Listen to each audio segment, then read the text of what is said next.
Hi ಎಲ್ರಿಗೂ ನಮಸ್ಕಾರ. ನನ್ನ ಬೇಬು ಕಾಂಪಿಟೇಷನ್ ಇತ್ತು. ಎವ್ರಿ ಟೈಮ್ ಅವ್ನು ಕಾಂಪಿಟೇಷನ್‌ಗೆ ಎಷ್ಟು ಎಫರ್ಟ್ ಹಾಕ್ತಾನೋ, ಈ ಸಲ ಅದಕ್ಕಿಂತ ಜಾಸ್ತಿ ಇತ್ತು. ಅಂದ್ರೆ ಇದು ಬಂದು ಶೇರು ಕ್ಲಾಸಿಕ್ ಎನ್.ಪಿ.ಸಿ ರೀಜನಲ್ ಅಂತ. ಔಟ್ ಆಫ್ ಕಂಟ್ರಿ ಎಲ್ಲೇ ಕಾಂಪಿಟೇಷನ್ ಮಾಡ್ಬೇಕಂದ್ರೂ ಇಯರ್ಲಿ ಒನ್ಸ್ ಇವರು ಎನ್.ಪಿ.ಸಿಗೆ ಕಾಂಪೀಟ್ ಮಾಡಲೇಬೇಕು. ಅದೇ ಕಾಂಪಿಟೇಷನ್ ಇದು.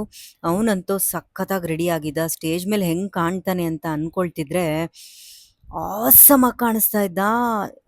ಹೆಂಗೆ ಅಂದರೆ ಆ್ಯಕ್ಚುಲಿ ನನ್ನ ಬೇಬು ಪೋಸಸ್ ಹೊಡಿತಾನಲ್ಲ, ಆ ಥರ ಪೋಸಸ್‌ನ ನಾನು ಯೂಶಲಿ ತುಂಬ ಕಡಿಮೆ ಜನಗಳಲ್ಲಿ ನೋಡ್ತೀನಿ ಮೆನ್ಸ್ ಫಿಸಿಕ್ ಕಾಂಪಿಟೇಷನಲ್ಲಿ. ಸೊ ಪೋಸಸ್‌ನ ತುಂಬ ಚೆನ್ನಾಗಿ ಕ್ಯಾರಿ ಮಾಡ್ತಾನೆ. ಫೈನಲಿ ಮೆನ್ಸ್ ಫಿಸಿಕ್ ಕ್ಯಾಟಗರಿಲಿ ಫಸ್ಟ್ ಪ್ರೈಸ್ ಬಂತು. ಗೋಲ್ಡ್ ವಿನ್ ಆದ ನನ್ನ ಬೇಬು.